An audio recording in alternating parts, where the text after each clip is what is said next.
Hello दोस्तों, मेरा नाम अनिल कुमार।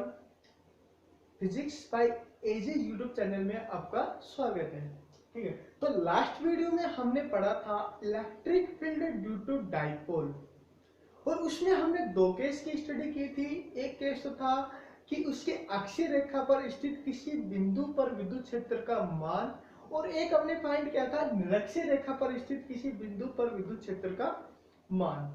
ठीक है, और अब हम ज्ञात करेंगे कि हमारा ये जो पॉइंट है जिसके ऊपर हमें इलेक्ट्रिक फील्ड का मान ज्ञात करना है वो ओवरऑल स्पेस में कहीं पर भी हो सकता है। तो उस पॉइंट के ऊपर हमें इलेक्ट्रिक फील्ड का मान ज्ञात करना है। ठीक है, तो हम लेके चले कि हमारा जो इलेक्ट्रिक फील्ड है हमें एम पॉइंट के ऊपर फाइंड करना है।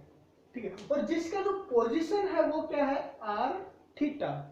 यानी आर तो इसका सेंटर पॉइंट से क्या है, डिस्टेंस है, और एंगल है इसके साथ जो डाइपोल है उसके साथ बनाएगा कोण।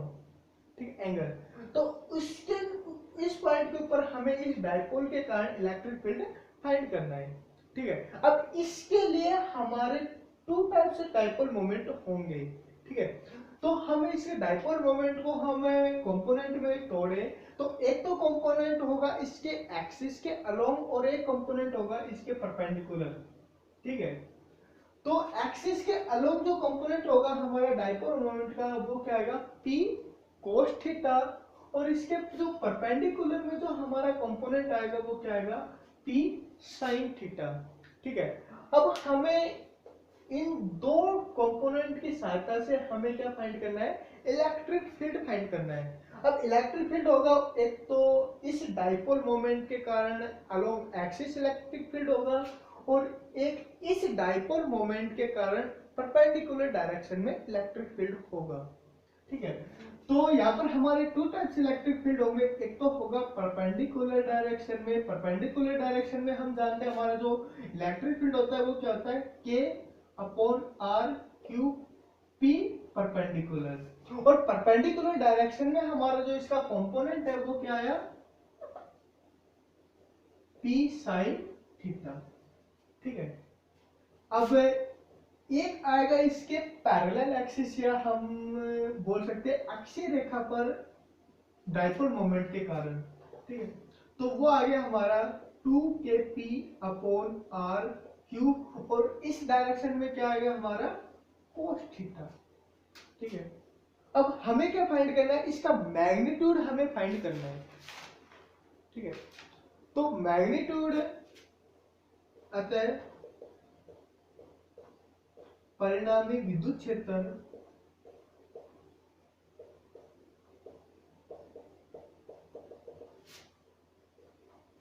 ई vector magnitude under root E perpendicular square plus E parallel square. अब हमें इन दोनों का मान है यहां पर पुट करेंगे तो आ गया केपी आर क्यूब तो क्या आ जाएगा, कॉमन आ जाएगा, केपी अपॉन आर क्यूब। ठीक है, अब यहां पर बच गया हमारा sine square theta plus 4 cos square theta. अब हम यहाँ पर एक फॉर्मूला यूज करेंगे, sine square theta is equal to 1 minus cos square theta. ठीक है, ये वैल्यू हम यहाँ पर पुट करेंगे तो imply that E vector magnitude is equal to kp upon r cube under root 1 minus cos square theta plus 4 cos square theta. तो यहां पर बच गया हमारा kp upon r cube 1 plus 3 cos square theta. ये क्या आ गया, अब किसी भी पॉइंट के ऊपर हम यहां से इलेक्ट्रिक फील्ड फाइंड कर सकते हैं। ठीक है, अब सपोज करो कि हमारा परपेंडिकुलर डायरेक्शन में है, यानी निरक्षीय रेखा के ऊपर हमारा इलेक्ट्रिक फील्ड फाइंड करना है। ठीक है, तो यहाँ पर हम 90 निरक्षीय रेखा के लिए हम क्या पुट करेंगे, यहाँ पर 90 डिग्री पुट करेंगे तो ये क्या आ गया हमारा 0। तो यहाँ पर क्या बच गया, केपी अपॉन आर क्यूब, जो कि हमारा इसके बराबर होगा। ठीक है, अब यदि हमें एक्सिस के अलोंग इलेक्ट्रिक फील्ड फाइंड करना है तो क्या करेंगे, यहाँ पर theta is equal to 0 put करेंगे। ठीक है, theta is equal to 0 put करेंगे तो क्या आ जाएगा 3 + 1 4 और 4 का अंडर रूट करेंगे तो क्या आ जाएगा 2। तो क्या आ गया हमारे पास 2 kp/r³ जो कि एक्सिस के अलोंग इलेक्ट्रिक फील्ड को शो करता है। ठीक है, तो ये हो गया हमारा electric field due to dipole moment. ठीक है, अब इसके बाद हम पढ़ेंगे यहाँ पर physical significance of electric dipole, कि हमारा जो हमने डाइपोल पढ़ा है इसका फिजिकल सिग्निफिकेंस क्या है, यानी हमारा जो फिजिक्स में कहां पर इसका यूज होता है। तो उसके बारे में अगर हम बात करें तो फिजिकल सिग्निफिकेंस एक एग्जांपल लेके चले हम एटम्स का। ठीक है, कि हमारे पास एक कोई मॉलिक्यूल है, एटम है, उस एटम में एक तो होगा हमारा सेंटर पॉइंट और उसके इलेक्ट्रॉन चारों ओर क्या करेंगे रोटेट करेंगे। ठीक है, और इसके सेंटर में हमारा क्या होगा, एक प्रोटॉन होगा और एक क्या होगा न्यूट्रॉन, और इलेक्ट्रॉन इसके चारों ओर रोटेट करेंगे। ठीक है, अब ये जो है इस सिचुएशन में जब हम कोई एक्सटर्नल फील्ड यहाँ पर अप्लाई नहीं कर रहे हैं तो उस कंडीशन पर तो क्या रहेगा, ये हमारा एक मोनो एटम की तरह बिहेव करेगा, यानी यहाँ पर कोई हमारा डाइपोल नहीं होगा। ठीक है, इनका जो दोनों का जो सेंटर ऑफ मास है वो क्या है, किसी एक पॉइंट के ऊपर है। ठीक है, अब जैसे हमने क्या किया यहाँ पर इलेक्ट्रिक फील्ड अप्लाई किया। ठीक है, इलेक्ट्रिक फील्ड अप्लाई करने के बाद सपोज हमने यहाँ पर क्या पॉजिटिव और यहाँ पर इस साइड हमने क्या नेगेटिव। ठीक है, तो ये जो हमारा पॉजिटिव है, पॉजिटिव सेंटर कहाँ शिफ्ट हो जाएगा, इस नेगेटिव के साइड हो जाएगा, और जो हमारा इलेक्ट्रॉन है वो कहाँ पर शिफ्ट हो जाएगा, इस पॉजिटिव साइड में शिफ्ट हो जाएगा।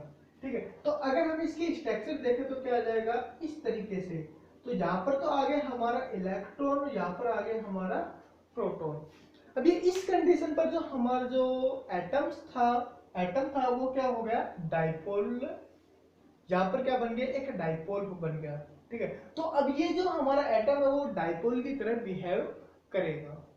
ठीक है, इसी तरह हमारा अगर हम देखें केमिस्ट्री के अंदर आपने देखा होगा कि अगर किसी दो मॉलिक्यूल्स के दो हमारे एलिमेंट है, यदि उनके सेंटर ऑफ मास अगर सेम नहीं है तो वो एक डाइपोल की तरह बिहेव करेंगे।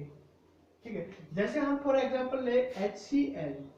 ठीक है, HCl में यानी यहाँ पर हमारा जो मास डिफरेंस है वो क्या है बहुत ज्यादा, तो इसका जो मास है वो किसी एक एलिमेंट की ओर ज्यादा होगा। ठीक है, और यहाँ पर क्या जाएगा, अगर हम वैसे बात करें इलेक्ट्रोनेगेटिविटी को लेकर अगर हम बात करें तो इलेक्ट्रॉन जो है क्लोरीन की ओर चले जाएंगे तो यहाँ पर क्या जाएगा पार्शियल नेगेटिव, यहाँ पर आ जाएगा हमारा पार्शियल पॉजिटिव। तो इस कंडीशन पर भी हमारा जो मॉलिक्यूल है HCl ये भी एक डाइपोल की तरह बिहेव करेगा। ठीक है, तो इसका हम इसकी सहायता से हम इसकी सहायता से हम फाइंड कर सकते हैं कि अगर हम इलेक्ट्रिक फील्ड यहाँ पर अप्लाई करें तो ये इसमें क्या डिस्टरबेंस होगा। ठीक है, तो वैसे भी अगर हम कोई मटेरियल ले, उस मटेरियल में यदि सपोज ये हमारा अनचार्ज है, इसमें समान रूप से पॉजिटिव नेगेटिव क्या है डिस्ट्रीब्यूट है। ठीक है, समान रूप से यहाँ पर हमारा जो चार्ज है वो क्या है डिस्ट्रीब्यूट है। अब जैसे हमने यहाँ पर इलेक्ट्रिक फील्ड अप्लाई किया तो उस कंडीशन पर हमारा जो इलेक्ट्रिक फील्ड सपोज हमने इस तरीके से यहाँ पर नेगेटिव यहाँ पर पॉजिटिव, तो यहाँ पर क्या होगा हमारे पॉजिटिव जो है वो नेगेटिव की ओर आकर्षित होंगे और जो नेगेटिव है वो क्या होंगे पॉजिटिव की ओर आकर्षित होंगे, और ये क्या बन जाएगा हमारे पास एक डाइपोल बन जाएगा। ठीक है, तो इसको हम बोलते हैं इंड्यूस्ड डाइपोल मोमेंट। ठीक है, तो ये हमारा यूज है कि हमें ये जो डाइपोल मोमेंट है वो कहां पर पड़ता है, यानी हम केमिस्ट्री के अंदर भी डाइपोल मोमेंट को हम फाइंड करते हैं। और हमारा जो न्यूक्लियर फिजिक्स है उसके अंदर भी हम डाइपोल मोमेंट फाइंड करते हैं। ठीक है, अब इसके बाद है हमारा टॉपिक एक समान विद्युत क्षेत्र में स्थित द्विध्रुव पर बल तथा बल आघूर्ण। ठीक है,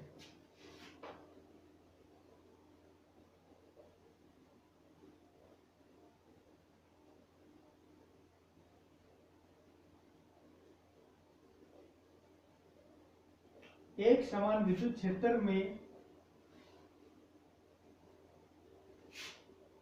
स्थित विद्युत द्विध्रुव पर बल तथा बल आघूर्ण।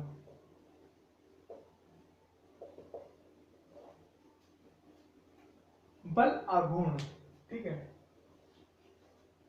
टॉर्क, जिसको हम बोलते हैं टॉर्क बोलते हैं, तो वो हमें फाइंड करना है। सपोज हमारे पास से एक इलेक्ट्रिक सामान्य क्या है, हमारे पास है विद्युत क्षेत्र है, ठीक है, और उसकी जो डायरेक्शन है वो क्या है, ये। अब इसमें हमने एक रख दिया डाइपोल, ठीक है,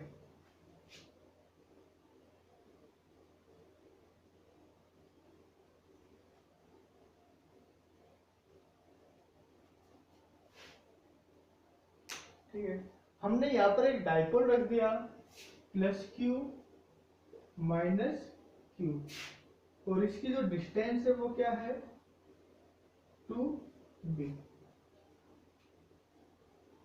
अब जैसे हमने इलेक्ट्रिक फील्ड में इसको रखा तो इस और क्या होगा, इस पॉजिटिव आवेश के ऊपर क्या लगेगा, सेम डायरेक्शन में हमारा फोर्स लगेगा, ठीक है, और इसके ऊपर क्या लगेगा, हमारा इस डायरेक्शन में फोर्स लगेगा।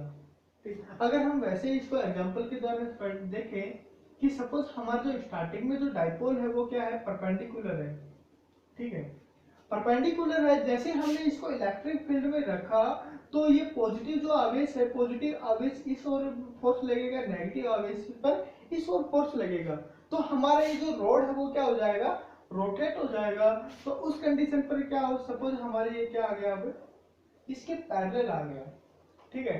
अब यहां से क्या होगा, अब सपोज यहाँ पर क्या हो गया, हमारा पॉजिटिव और नेगेटिव क्या आ गया, इंटरचेंज हो गया, यहाँ पर हमारा आ गया नेगेटिव, यहाँ पर आ गया हमारा पॉजिटिव। अब इसके ऊपर क्या लगेगा, यहाँ इस डायरेक्शन में इसके ऊपर फोर्स लगेगा और इस डायरेक्शन में यहाँ पर फोर्स लगेगा, ठीक है। तो जो हमारी रोड है वो क्या करेगी, जैसे इलेक्ट्रिक फील्ड में हमने रखा तो रोड हमारी इस तरीके से रोटेट करना स्टार्ट कर देती है, ठीक है। अब यानी हमारे यहाँ पर क्या हो रहा है, इस रोड का क्या हो रहा है, घूर्णन हो रहा है। तो इस घूर्णन में कितना बल यहाँ पर आरोपित हो रहा है इलेक्ट्रिक फील्ड के कारण, वो हमें फाइंड करना है, ठीक है। इस डाइपोल के ऊपर इलेक्ट्रिक फील्ड के कारण कितना बल आरोपित हो रहा है, ठीक है। तो हम यहाँ पर लेके चले, जो एंगल है वो एंगल है थीटा, डिस्टेंस है यहाँ पर 2d, ठीक है। तो जो हमारा टो होता है, बल आघूर्ण होता है, वो क्या होता है, किसी एक बल का परिणाम, ठीक है।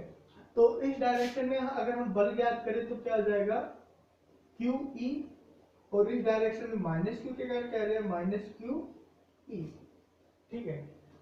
अगर हम वैसे देखें, अगर जनरली हम देखें, एक की तो डायरेक्शन क्या है इस डायरेक्शन पर, और एक क्या है अपोजिट डायरेक्शन में है, मैग्नीट्यूड तो क्या है सेम है, ठीक है, लेकिन इनकी जो डायरेक्शन है वो क्या है, अपोजिट डायरेक्शन में है। अगर हम जनरली अगर हम बल आघूर्ण यहाँ पर यूज नहीं करें, अगर सिंपली हम बल देखें तो उस कंडीशन पर यहाँ पर क्या होना चाहिए, जीरो होना चाहिए। यानी एक बल तो क्या कर रहा है, इसको इधर लेके जा रहा है, ठीक है, एक बल इधर लग रहा है, एक बल इधर लग रहा है, तो इसके ऊपर कोई इफेक्ट नहीं पड़ना चाहिए, ठीक है। लेकिन हम देखते हैं कि अगर एक बल इधर लग रहा है एक इधर, तो ये क्या कर रहा है, रोटेट करेगा। तो उस कंडीशन पर यहाँ पर हमारा सिंपली फोर्स न लगकर यहाँ पर क्या लगेगा, टॉर्क, ठीक है। तो हमें यहाँ पर टॉर्क फाइंड करना है। तो टॉर्क क्या होता है, किसी एक बल का परिणाम,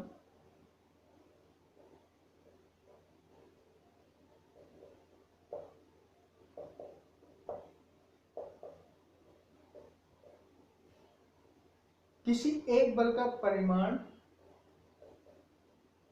मल्टीप्लाई दोनों बलों की क्रिया रेखा के मध्य लंबवत दूरी, यानी इन दोनों बलों के बीच की जो ये लंबवत दूरी है वो हमें फाइंड करनी है। ये एंगल क्या है, थीटा है। यहां से यहां तक डिस्टेंस क्या है, 2d। तो यहां से हम फाइंड कर सकते हैं साइन थीटा बराबर लंब बटे कर्ण। ठीक है, तो यहां से लंब क्या आ गया हमारा, सपोज हमने इसको a नाम दिया, यहाँ पर हमने इसको b नाम दिया, यहाँ पर हमने दिया इसको o नाम। ठीक है, तो ये आ जाएगा हमारा ओ ए डिवाइड बाई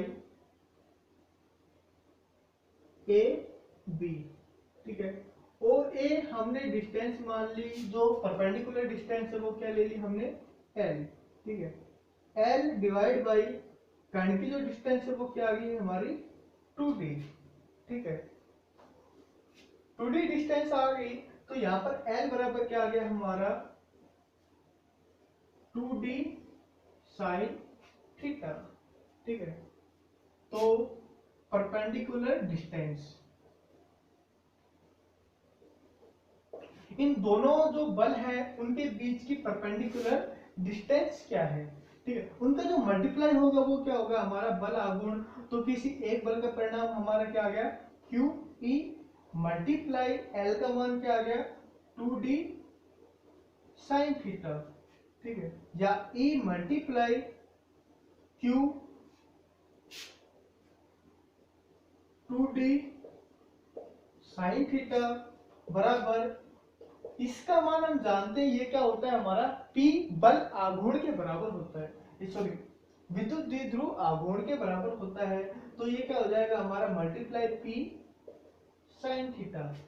ठीक है, तो टो बराबर क्या आ गया हमारा E multiply P sine theta. ठीक है, अगर हम इसको वेक्टर फॉर्म में लिखे, वेक्टर फॉर्म में क्या आ जाएगा E vector cross P vector,